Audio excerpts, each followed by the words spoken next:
కక్ష అసూయతో చంద్రబాబుపై తప్పుడు స్కిల్ కేసు పెట్టి జగన్ అబాస్ పాలయ్యాడని అన్నారు టీడీపీ పొలిట్ బ్యూరో సభ్యులు వర్ల రామయ్య.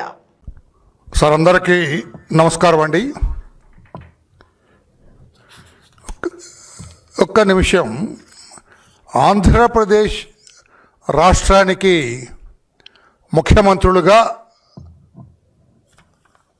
గతంలో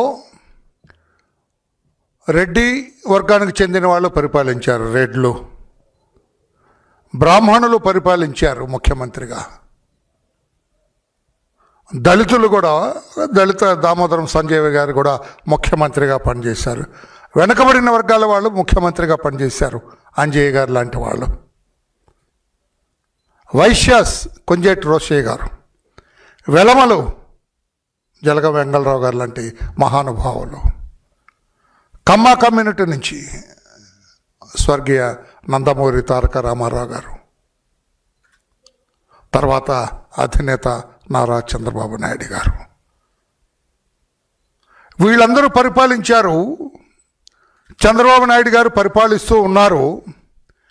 కానీ రాజకీయ పోరు మాత్రమే జరిగింది. అధికార ప్రత్యర్థుల మధ్య రాజకీయ పోరు, ఐడియాలజీ మీద ఫైట్. మీ పార్టీ ఐడియాలజీ అది, మా పార్టీ ఐడియాలజీ ఇది. దాని మీద పోరు జరిగింది. పోటాపోటీగా వ్యవహరించారు. ఎందులో?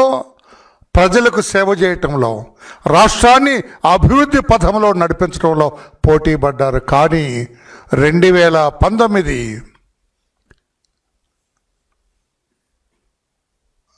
జగన్మోహన్ రెడ్డి గారు ముఖ్యమంత్రిగా పదవి స్వీకారం చేసిన తర్వాత ఒక వింత పోకడ రాష్ట్రంలో బయలుదేరింది. కక్షలు, కార్పణ్యాలు, ద్వేషం, అరాచకం, అప్రజాస్వామికం, రాజ్యాంగ వ్యతిరేకం,